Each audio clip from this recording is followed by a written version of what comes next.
the frequency of the output signal becomes blank times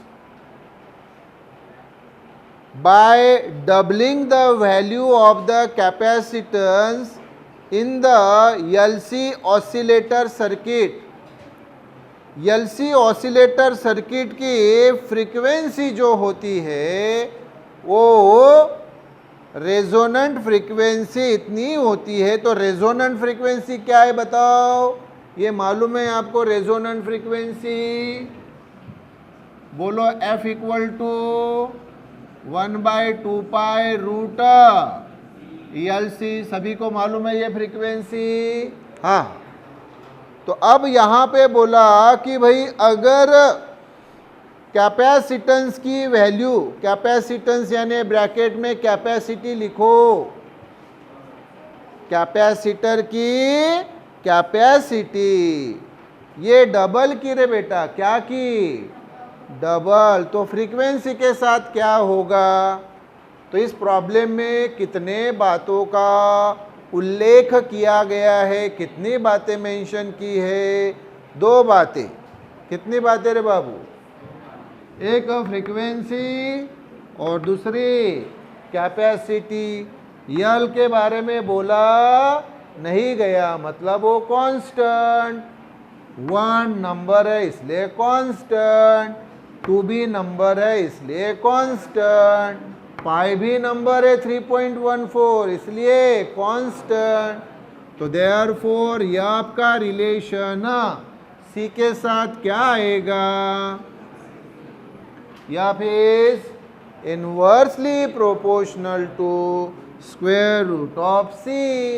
है ना बेटा? अभी हमें फ्रीक्वेंसी पूछे ना दूसरी, तो देयरफॉर 2 केसेस हुई ना। तो एफ के जगह 2 केसेस, F2/F1 रूट वैसे ही।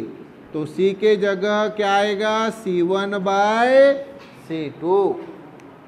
आप बोलेंगे सर इधर आपने F2/F1 यानी 2 1 लिखा, तो इधर 1 2 क्यों लिखा? क्योंकि रिलेशन कैसा है? Inversely proportional. कैसा है रे बाबू? तो इधर फ्रीक्वेंसी के 2 1, तो इधर कैपेसिटी 1 2। क्लियर? हाँ। तो हमें पूछा है कि फ्रीक्वेंसी क्या होगी, फ्रीक्वेंसी कितनी होगी? मतलब ये नई फ्रीक्वेंसी F2। क्लियर? पुरानी वाली F1 वैसे ही रूट C1 यानी पहली कैपेसिटी, C1 यानी पहली कैपेसिटी वैसे ही, और C2 यानी रे ट्वाइस C1, क्योंकि ये साइड वर्क यहाँ लिख रहा हो। ये हमें दिए ना बाद की कैपेसिटी, फाइनल कैपेसिटी, ये इनिशियल कैपेसिटी से ट्वाइस है। क्या है? ट्वाइस है। हाँ, तो C1 C1 कैंसल, तो F2/F1 इक्वल टू ये रूट, यहाँ कुछ भी नहीं बचा, मतलब 1 और ये 2। तो F2/F1 इक्वल टू 1 का रूट तो 1 ही होता है, ये 2 रूट 2। क्लियर क्या? तो F1 अगर मैं उधर लेके जाऊँ तो F2 इक्वल टू 1/√2 F1। इसका मतलब नई फ्रीक्वेंसी ये पुरानी फ्रीक्वेंसी से कितनी टाइम्स रे बाबू? 1/√2। तो वहां पे मुझे राइट ऑप्शन बताओ, क्या आएगी right option? A is the right option. So right option is A. Clear क्या रे बाबू? बोलो yes. An alternating EMF of frequency F equal to 1/2 pi root LC is applied to a series LCR circuit। मतलब frequency जो लगाई है LCR circuit के ऊपर वो दिए F equal to 1/2 pi root LC। अरे लेकिन ये तो रेजोनेंट फ्रीक्वेंसी है रे बाबू रे। कौन सी फ्रीक्वेंसी है? Resonant frequency. तो वो जो सर्किट हो जाएगा एलसीआर सर्किट, वो कौन सा सर्किट हो जाएगा? Resonant LCR circuit. क्या हो जाएगा? Resonant LCR circuit. Resonant LCR circuit में एल का रेजिस्टेंस यानी इंडक्टर का रेजिस्टेंस और सी यानी कैपेसिटर का रेजिस्टेंस क्या होता है? Same, XL equal to XC. हाँ, तो हमें पूछा है for this frequency of the applied EMF, इस फ्रीक्वेंसी पे ABCD में से राइट ऑप्शन कौन सी आएगी? तो B is the right option. The current in the circuit is in phase, phase यानी same phase with the applied EMF and the voltage across are equals this applied EMF। कैसे? बरोबर ध्यान दो। अभी पहले वो LCR सर्किट, तो ये यल सी आर सर्किट और ये वाला एसी सोर्स, ये इंडक्टर, इंडक्टर को ही बोला जाता है कॉइल। ये कैपेसिटर, कैपेसिटर को ही बोला जाता है क्या? कंडेंसर। और ये रजिस्टर, इंडक्टर का इंडक्टेंस एल, कैपेसिटर की कैपेसिटी सी, रजिस्टर का रजिस्टेंस आर। इंडक्टर का जो रजिस्टेंस होता है वो एक्सएल और कैपेसिटर का जो रजिस्टेंस होता है एक्सी, और ये दोनों इक्वल होते हैं। एक्सएल को क्या बोलते हैं? इंडक्टिव रिएक्टेंस, और एक्सी को क्या बोला जाता है? कैपेसिटिव रिएक्टेंस, रिएक्टेंस यानी रेजिस्टेंस। हाँ, अभी ये एसी सोर्स, क्या है रे बाबू? AC source. तो इसकी जो फ्रीक्वेंसी होती है, ये देखो साइकिल्स, ये देखो एसी साइकिल है। एसी साइकिल मैंने आपको बताई ऐसी रहती है, ये प्लस माइनस ये चल रहा है, दिस फिर दिस, इस प्रकार से। तो ये number of cycles completed in 1 second, इसको बोला जाता है फ्रीक्वेंसी। और ये फ्रीक्वेंसी हमें दी है, क्या दी है? एफ इक्वल टू 1/2π√LC, है ना? अरे लेकिन ये फ्रीक्वेंसी कौन सी फ्रीक्वेंसी है? Resonant frequency. क्या है? तो अगर यहां से फ्रीक्वेंसी रेजोनेंट फ्रीक्वेंसी लगाई तो ये सर्किट कौन सा हो जाता है? Resonant LCR circuit. तो ये सर्किट कौन सा हो गया रे बताओ बाबू? Resonant LCR circuit. ये सर्किट हुआ बेटा रेजोनेंट एलसीआर सर्किट, और तभी एक्सएल इक्वल टू एक्सी होता है। क्लियर? अच्छा, अभी ध्यान दो, जनरल कैटेगरी में मैंने ऑलरेडी आपको बताया है कि रजिस्टर के लिए ये करंट जो यहाँ से पास होता है वो करंट I, और इसका ईएमएफ ER यानी रजिस्टर का ईएमएफ यानी ही वोल्टेज, ये दोनों एक ही दिशा में होते हैं। मतलब ये कैसे रे बाबू? सेम फेज में। क्या है? सेम फेज में। अच्छा, इंडक्टर जो रहता है इंडक्टर, तो इंडक्टर में इसका जो ईएमएफ है ईएल, इसका जो ईएमएफ है ईएल, तो ये ईएल, हाँ पहले मैं बता फिगर पर ड्रा कर लूँ कि ये करंट और ये ईएल, तो ईएल इस आई से 90 डिग्री क्या करता है, लीड। अरे यहाँ से ईएमएफ कितना ई, ये ई कितने भागों में विभाजित होता है, 3 भागों में, ये ईएल, ये ईसी और ये ईआर। मतलब inductive EMF, capacitive EMF, resistive EMF, यानी ही inductive voltage, capacitive voltage, resistive voltage. तो ये पहली कहानी बताई कि ये करंट और ये रजिस्टर का वोल्टेज ईएमएफ ये एक ही दिशा में होते हैं, इसलिए आई और ईआर सेम फेज में। लेकिन ये करंट और ये ईएल जो है, तो ईएल इस आई से 90 डिग्री लीड करता है, यानी सामने रहता है। देखो ईएल आई से 90 डिग्री सामने। और कैपेसिटर के लिए ये आई और ये ईसी, तो करंट इसी से 90 डिग्री लीड करता है। तो सर इसमें और इसमें फ़र्क क्या हुआ, यहाँ करंट ईएल से पीछे है 90 डिग्री और यहाँ करंट इसी से 90 डिग्री सामने है, जबकि दोनों जगह फेज डिफरेंस कितना है, 90 डिग्री 90 डिग्री। क्लियर क्या, फेज डिफरेंस जो कि हम फाई से डिनोट करते हैं, तो यहाँ फाई कितना 90, यहाँ भी फाई कितना, और यहाँ रे फाई कितना रहेगा 0, क्योंकि ये दोनों एक ही दिशा में है। मैंने बार बार आपको बोला कि भाई जब रेजोनेंट एलसीआर सर्किट है तो ये एक्सएल और एक्सी इक्वल होते हैं, और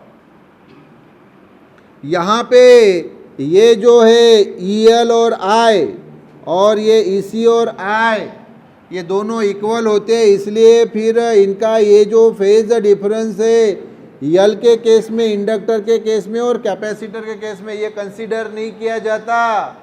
तो रेजोनेंट सर्किट में फिर ये बचा कौन रे सर, ये रजिस्टर बचा।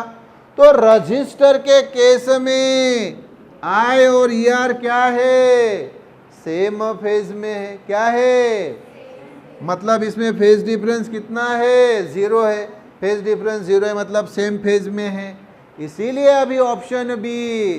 तो ऑप्शन बी पे आओ, the current in the circuit, ये देखो रे बाबू रे, the current in the circuit कितना है रे, सर्किट से बहने वाला करंट, सर्किट से बहने वाला current I. The current in the circuit is in phase, phase में मतलब सेम फेज में है, with the applied EMF, with the applied EMF. Sir applied EMF तो ई है, अप्लाइड ईएमएफ, हाँ तो बात यही खत्म नहीं हुई, अब सामने पढ़ो। And the voltage across R equals this applied EMF, और ये आर के ऊपर का जो वोल्टेज है वी, आर के ऊपर का वोल्टेज वी, अरे यानी ई आर ना, वोल्टेज यानी ही ईएमएफ किसके ऊपर, आर के ऊपर का, आर के ऊपर का वोल्टेज वी। अरे इसी वोल्टेज को क्या बोला जाता है, ई बोला जाता है, ईएमएफ। तो आर के ऊपर का वोल्टेज वी यानी ही वी आर यानी E R. Sir V R यानी वोल्टेज अक्रॉस रजिस्टर, और सर ई आर यानी ईएमएफ अक्रॉस रजिस्टर, ये सेम ही रहते हैं। तो प्रॉब्लम देखो किस प्रकार से घुमाया कि भाई ये जो करंट है, ये जो करंट है, ये करंट ये ई के साथ क्या है, फेज में है, क्या है, और ये ई आर इतना ही है, कितना है। अब सुनो मैं बताता हूं, तो आई और ई किसमें है, दोनों सर सेम फेज में, बिल्कुल। और ई यानी ही बोला है वी, वी यानी वी आर यानी ई आर है ना। तो ई यानी ही क्या दिया है रे बाबू हमें, ई आर, तो फिर ये आई वैसे ही और ई आर ये क्या रहेंगे, सेम फेज में क्या रहेंगे। आपका प्रश्न, सर हमें आंसर तो मिल गया ऑप्शन बी, लेकिन sir E equal to E R हमें क्यों दिया है सर। E यानी वो वोल्टेज V यानी ही वी आर यानी ई आर, ये क्यों दिया है सर। ये कहा गए ई एल और ई सी कहा गए, इन्होंने एक दूसरे को क्या किया रे बाबू, न्यूट्रलाइज किया। क्या किया सर, न्यूट्रलाइज कैसे किया, क्योंकि रेजोनेंट एलसीआर सर्किट में एक्सएल और एक्सी क्या होते हैं, सेम। हाँ तो सर ये रेजिस्टेंस एल का और ये एक्सी रेजिस्टेंस कैपेसिटर का, अरे जब रेजिस्टेंसेस सेम होते हैं ना तब ईएमएफ भी सेम होते हैं। सर कैसे, हाँ वो बताता हूँ। देखो XL equal to XC, yes sir, दोनों मल्टीप्लाई करो, दोनों में से कितना करंट पास हो रहा है, इसमें से भी आई और इसमें से भी आई, तो दोनों तरफ जानबूझ के ये एक्सएल इक्वल टू एक्सी मैंने इधर भी आई से मल्टीप्लाई किया, इधर भी आई से मल्टीप्लाई किया, कुछ फर्क पड़ा क्या रे बाबू रे, नहीं ना। अरे लेकिन current into resistance, current I into resistance यानी क्या होता है रे सर, ईएमएफ एल के ऊपर का वो ईएमएफ ईएल, और यहाँ करंट इंटू रेजिस्टेंस बहने वाला करंट इंटू ये रेजिस्टेंस, ये कौन हो गया, इसी है ना। और देखो दोनों एक दूसरे को न्यूट्रलाइज करते, सर कैसे, ईएल वैसी और इसी इधर लाया तो इज इक्वल टू रे हाँ जीरो, ये डिफरेंस क्या आ गया, जीरो, है ना। क्या आ गया डिफरेंस, अरे ईएल और इसी में का डिफरेंस कितना आ गया, जीरो। एक दूसरे को इन्होंने क्या किया, नलीफाई किया। ई यानी ये तीन थे ना, ईएल इसी और ईआर, तो ईआर और ईएल ने एक दूसरे को क्या किया, न्यूट्रलाइज, तो बचा कौन रे, ईआर, इसलिए E equal to E R, E equal to, हाँ तो हमें ऑप्शन बी में बोला कि करंट और ईएमएफ सेम फेज में है, क्या बोला, और ये ईएमएफ जो है ये रजिस्टर के वोल्टेज के वोल्टेज इतना है, मतलब ही ईआर इतना है, तो ई की वैल्यू क्या दी है, ईआर, तो आई और ईआर किस में रहेंगे रे बाबू, सेम फेज में। अब ये मैंने इतनी लंबी कहानी आपको बताई, अब बिल्कुल सादे हिसाब में ख्याल में रखो कि जब भी रेजोनेंट एलसीआर सर्किट रहता है तब एक्सएल इक्वल टू एक्सी, पहली बात दिमाग में फिट, इसलिए फिर ईएल इक्वल टू इसी, उनके ईएमएफ भी सेम, ईएमएफ से मतलब उनका डिफरेंस जीरो, मतलब ये दोनों ईएमएफ एक दूसरे को न्यूट्रलाइज करते हैं, तो बचा कौन, ईआर, है ना। तो उस केस में ये करंट और ये ईएमएफ क्या रहते हैं, सेम फेज में, और ये ईएमएफ यानी ही अल्टीमेटली बचा कौन, ईआर, तो आई और ईआर क्या रहते हैं, सेम फेज में। क्लियर क्या, यस, हाँ तो पहली जनरल इसमें सीधा सीधा बताता हूँ कि करंट और रेजिस्टिव ईएमएफ हमेशा सेम फेज में रहते हैं। करंट और ये रेजिस्टिव ईएमएफ यानी रेजिस्टिव वोल्टेज, ईएमएफ यानी वोल्टेज, तो सर करंट और रेजिस्टिव ईएमएफ मतलब रजिस्टर का ईएमएफ ये सेम फेज में, हाँ एलसीआर सर्किट में।